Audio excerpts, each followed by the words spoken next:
No! So today we are at HRO in Hatfield and I'm picking up a car that is going to join the collection. And it's been a while since I've had a Ferrari in the collection. Well, obviously there was a 296 a few months ago, but this is something else.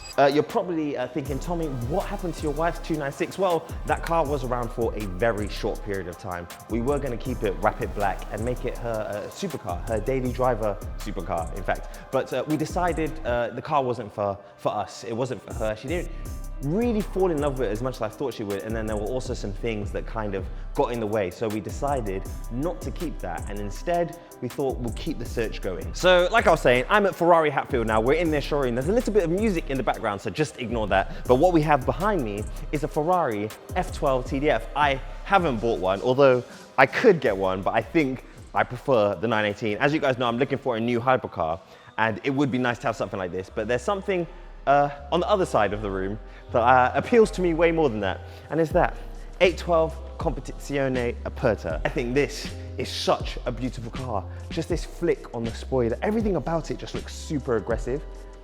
I really want one, but that's not what we're here for today. But like I said, we'll get to that later. But for now, we're in essentially the showroom of your Italian dreams. Lamborghini's across the road, but I think Lamborghini are beefing me at the moment because of a certain car wow video. Cooked.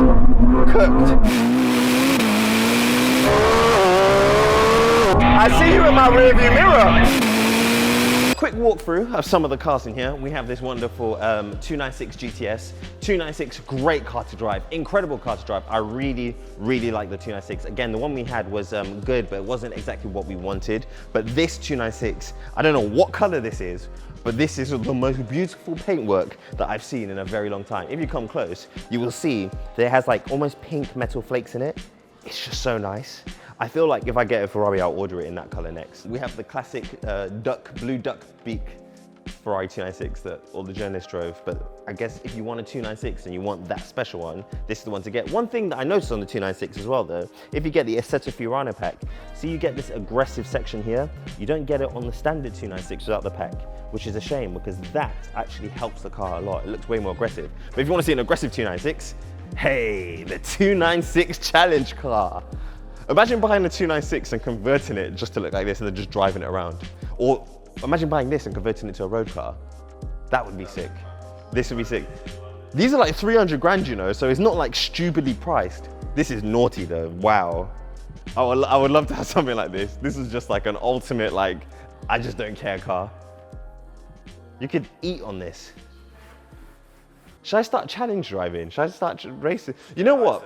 Fun fact, I went to test drive the Aston Martin Valhalla at Silverstone, and the instructor that was in the car with me said to me, hand on heart, your driving is superb. Do you have any race experience? I said no, and then they said, you should think about taking up like challenge driving or something. So I don't know, maybe that'll be a side quest that I unlock. Pista behind me, I've wanted a Pista for so long. Great looking car. Especially in this color. There was that one Pista that got away and I can't tell you guys about it because then everyone would go and buy it because it was such an amazing Pista. But I'm trying, I just need to get the owner to sell it to me. I don't think he's gonna sell it to me. If I had a spare 3 million hanging around, I would be buying this today. This is the latest Ferrari hypercar, the Ferrari F80, the next in the series of their legendary cars, such as the LaFerrari, the Enzo, the F50, the F40, and so on.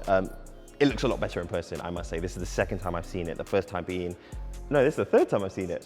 First time was a good word, second time, I'm legally not allowed to tell you where I saw it because I've got something coming out next year that is insane and you'll find out all about that. Anyway, this is the third time I've seen it and it looks so unbelievably good. It just doesn't look like a car that should be allowed on the road.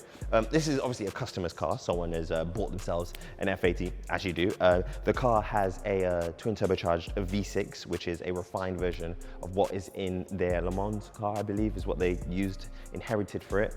It's still a hybrid, just like the 296, but that's where the similarities end. This car apparently is probably the best driving car of all time. That's what journalists are saying. I probably will not drive one for a little while. When I do drive one, I'll let you know if that's true. I've made you wait long enough. Time to show you what car I'm picking up today. Hey! Look, I don't want to ruin it. Congratulations, Tommy, on your new Ferrari. So I'm here with Sammy.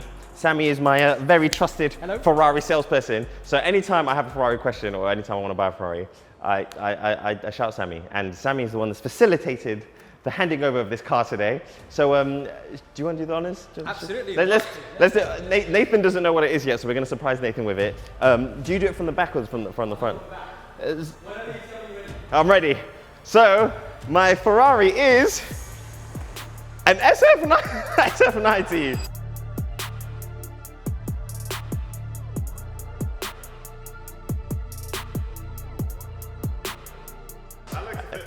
It's an SF90. If it looks familiar, it's because it's my SF90 that no one's seen for like a year and a half. And you're probably thinking, Tommy, I thought you were going to sell it. Tommy, I thought it was in storage. Well, I've taken it out of storage because I've decided that this car is actually not one to sell. Not right now anyway. The reason for that is I feel, this is using my Tommy big brain, that this car is actually going up in value. I know you might be like, but Tommy, they've lost so much money. Well, they did lose money. But over the last 3 or 4 months, I've seen the value going up. Look, the cheapest one right now in red is over 290 grand, whereas before it was about 250 grand.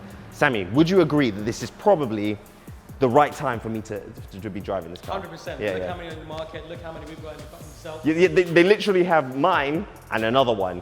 Which is in a Spider. Yeah, so, and look, Rosso Corsa, and I know you guys are probably like, Tommy, you baited us. Well, if you haven't seen this, because a lot of people that are new subscribers to the channel probably didn't realize I had an SF90. Because the last time this was seen on the channel, I had 20,000 subscribers, and now there's 100 and something thousand of you all.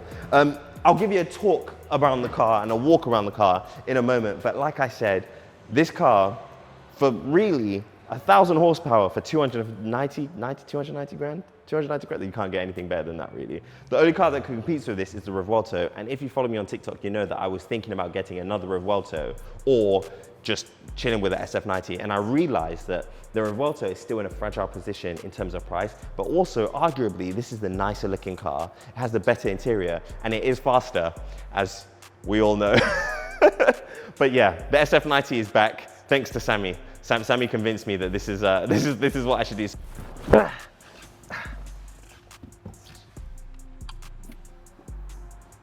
I forgot it starts in hybrid mode.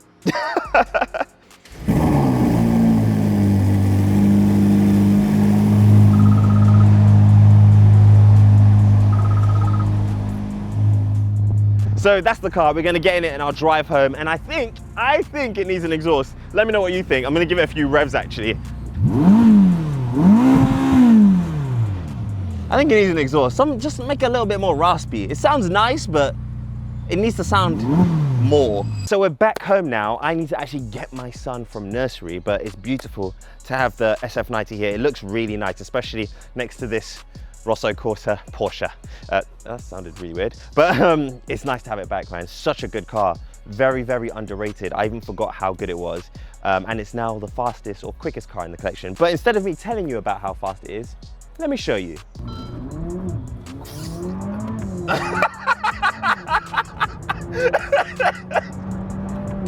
Oh my gosh, is it me or are we facing that way? Yeah, we were. So the SF90 is a 1,000 horsepower hybrid beast. And honestly, if you've driven a fast car before, I promise you, anything besides a Bugatti does not feel faster than this. The car is so fast, in fact, that on roads like this, I can't use full throttle. Like, that was not full throttle as well. I think that was like 50%. Just because if I did use full throttle, we'll either be facing that way or get arrested. Now, fun fact, because I have the comfort seats in my car, I'm not as bolstered and held in as I would if I had the bucket seats. But again, I can't have the bucket seats because they get too uncomfortable for me because I've got broad shoulders. What that does mean is that this car doubles out as a workout machine. And the reason for that is I have to engage my core and all my other muscles to keep myself straight in the seat, because if I didn't, I'll just get thrown around. Like, the amount of torque and the amount of lateral grip in this car is mind-blowing. Again, people complain about the sound, but inside the car, to me, it sounds good. You get a lot of intake noise and a lot of turbo. Check this out.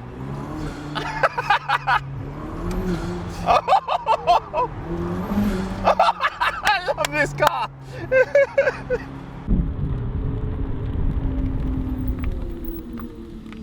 Man, I forgot how dialed in this car is. I think Because I hadn't driven it for too long, I got in the 296 and I thought, oh, the 296 is an amazing dialed in car.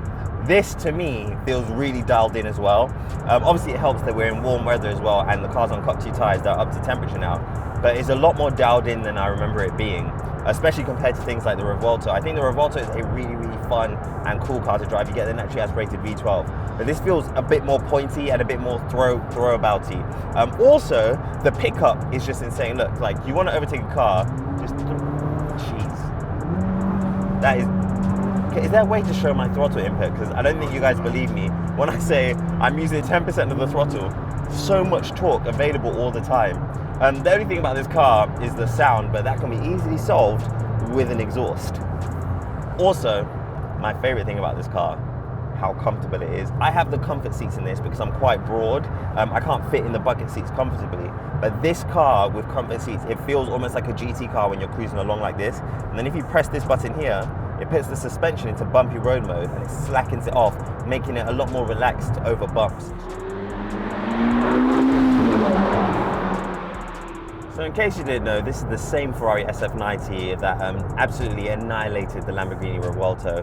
On the Car Wow drag race, it destroyed my Revuelto, it destroyed Yanni's Revuelto, although it destroyed Yanni's significantly more than it destroyed mine, but that's not the point. What I'm trying to say is this car is fast, like incredibly fast.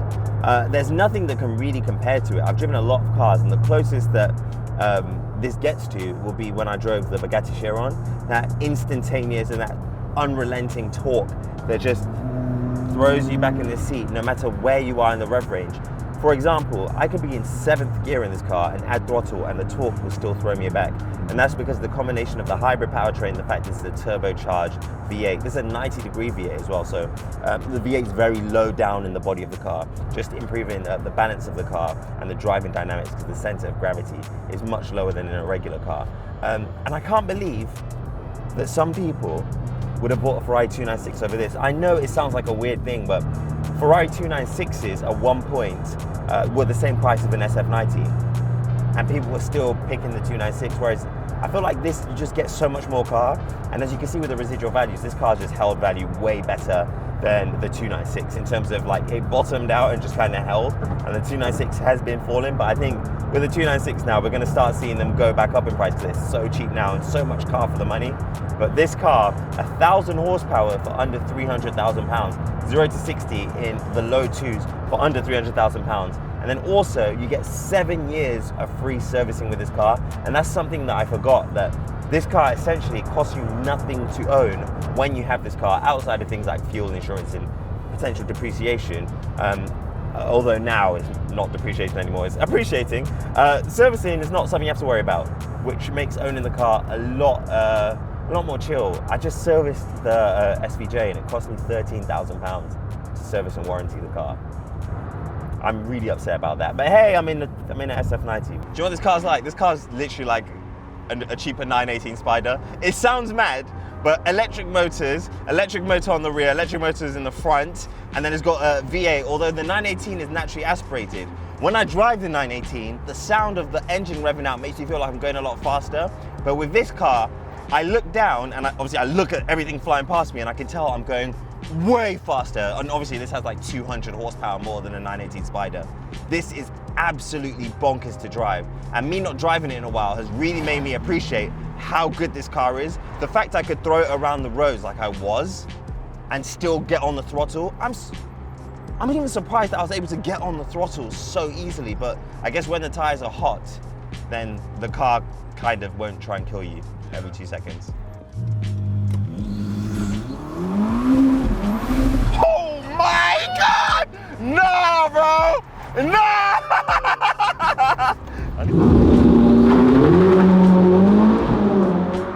So the SF90 is back in the garage and it is incredible. Wow, I forgot how good this car is. And I think a lot of people are gonna start realizing the value the SF90 has over cars at a comparable price range. Like, what would you rather have, a 296 GTS or an SF90? Because this is not only faster, not only more comfortable, I think it looks better. It's just an incredible car to drive. For this amount of money, there's nothing that can give you that performance. The Revuelto probably gets the closest, and this car absolutely eats up the Revuelto, and it's about 200 grand cheaper. So I don't know. I'm glad it's back in the garage. I don't think I'm gonna do anything to it. Maybe an exhaust, get some nice sound coming out of it. No flames though, that's the Lambo thing. But SF90's back, and I'm a happy man.